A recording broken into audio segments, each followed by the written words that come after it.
You're that jaywalking punk anarchist. Jaywalking punk anarchist. Hello, this is the Radical Reviewer taking a look at a most interesting and insightful book, The Sneetches by Dr. Seuss, written in 1953.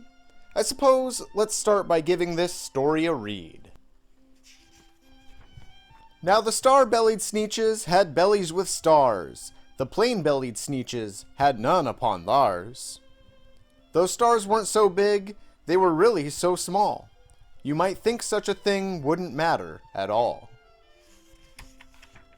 But because they had stars, all the star-bellied Sneetches would brag, "We're the best kind of Sneetch on the beaches." With their snoots in the air, they would sniff and they'd snort, "We'll have nothing to do with the plain-bellied sort." And whenever they met some, when they were out walking, they'd hike right on past them without even talking. When the star-bellied children went out to play ball, could a plain belly get in the game? Not at all. You only could play if your bellies had stars, and plain-bellied children had none upon theirs. When the star-bellied Sneetches had Frankfurter roasts, or picnics, or parties, or marshmallow toasts, they never invited the plain-bellied Sneetches. They left them out cold in the dark of the beaches. They kept them away, never let them come near, and that's how they treated them, year after year. Then one day, it seems, while the plain-bellied Sneetches were moping and doping alone on the beaches, just sitting there wishing their bellies had stars, a stranger zipped up in the strangest of cars. "My friends," he announced in a voice clear and keen, "my name is Sylvester McMonkey McBean, and I've heard of your troubles, I've heard you're unhappy, but I can fix that, I'm the fix-it-up chappie. I've come here to help you, I have what you need, my prices are low and I work at great speed, and my work is 100% guaranteed."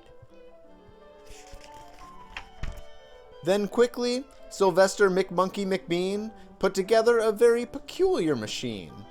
And he said, "You want stars like the star-bellied Sneetch? My friends, you can have them for $3 each.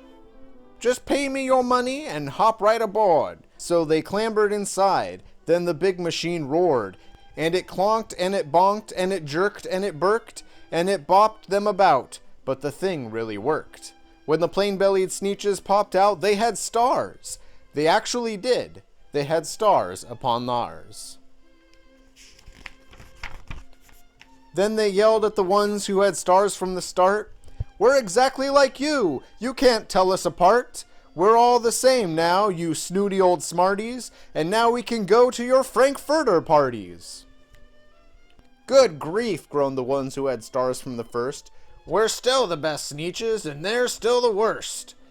But now how in the world will we know," they all frowned, "which kind is what, or the other way round?" Then up came McBean with a very sly wink, and he said, "Things are not quite as bad as you think. So you don't know who is who, that's perfectly true. But come with me, friends. Do you know what I'll do? I'll make you again the best Sneetches on the beaches, and all it will cost you is $10 eaches." "Belly stars are no longer in style," said McBean. "What you need is a trip through my star-off machine. This wondrous contraption will take off your stars, so you won't look like Sneetches who have them on theirs." And that handy machine worked very precisely, removed all the stars from their tummies quite nicely.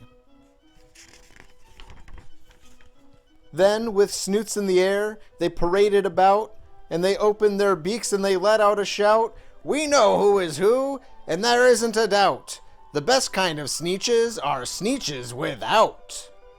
Then, of course, those with stars all got frightfully mad. To be wearing a star now was frightfully bad. Then, of course, old Sylvester McMonkey McBean invited them into his star-off machine. Then, of course, from then on, as you probably guessed, things really got into a horrible mess. All the rest of that day, on those wild screaming beaches, the fix-it-up chappie kept fixing up Sneetches. Off again, on again, in again, out again, through the machines they raced round and about again. Changing their stars every minute or two, they kept paying money, they kept running through. Until neither the plane nor the starred bellies knew whether this one was that one, or that one was this one, or which one was what one, or what one was who. Then, when every last cent of their money was spent, the fix-it-up chappie picked up and he went. He laughed as he drove in his car up the beach. They'll never learn, no, you can't teach a Sneetch. But McBean was quite wrong, I'm quite happy to say, that the Sneetches got really quite smart on that day. The day they decided that Sneetches are Sneetches, and no kind of Sneetch is the best on the beaches. That day, all the Sneetches forgot about stars, and whether they had one or not upon theirs.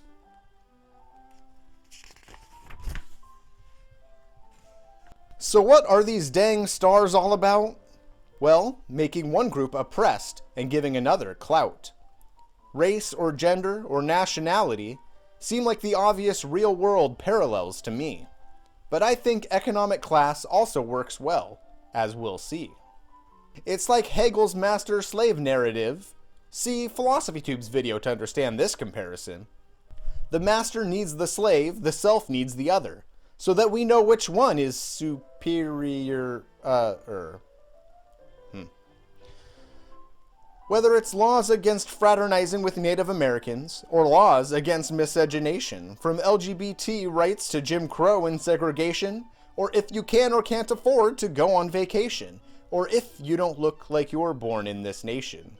There are always ways to become othered by your station. Now let's get to the part where Mr. McBean and his market solutions enter the scene. McBean says his work is 100% guaranteed, saying percent rather than percent quite intentionally. This is because what you want is not what's in store, but rather that you get exactly what you paid for. To think you can purchase your way out of oppression for a price reminds me of a parable about a wolf and a knife. See, if you're in the snow and you have a knife, there's a trick to catch wolves that's not very nice. Though I'm not sure if this is a real trick of the trade, I'm told you mix blood with snow and freeze it to the blade. Then bury the knife in the snow till it's stuck, and an approaching wolf will think it stumbled on great luck. The wolf will cut its tongue on the knife, yet continue to think that they've found themselves a wonderful treat. While thinking it's licking up a tasty prize, the wolf is actually bleeding out, and it dies. In this same way, it seems to me, the Sneetches show you can't fix society. No, you can't use market solutions to solve social problems and purchase your way out of hierarchy. McBean ups his price with every transaction, using validation through market solutions to make it happen. Like people enjoying rock and roll after Elvis, or like hip-hop did, what was hated becomes hip and cool and co-opted. The text here intentionally makes the claim that insignificant differences are used to oppress groups that are practically the same. And that capitalism uses this drive for hierarchy to pit groups against each other and make a lot of money. Yet an aggressive reading brings two more messages I see. That the ball games and Frankfurter roasts represent economic hierarchy, economic differences in Sneetches society. Now it's not quite explained plainly if one group is rich and the other in poverty, though starred-bellied Sneetches certainly have ball game and Frankfurter roast money. And another message that seems obvious to me is that ending capitalism and removing the capitalism of McBean is what led to peace and equality. However, in the real world, McBean doesn't leave on his own. The truth is, our McBean must be overthrown. We're stuck always surrounded by his oppressive machines until the means of production we seize. If you're interested in radical theory, or perhaps a book recommendation you need, these are the things that I intend to bring. This has been the Radical Reviewer. Thanks for watching. If there's one upon your tummy, that's just yummy, you're my chummy. If there isn't, you're a crummy, slummy, gummy, bummy, dummy. That applies likewise to Daddy and your mommy. Twink, twink, twinkle, twinkle, lovely little star. Twink, twink, twinkle, twinkle, stupid little star.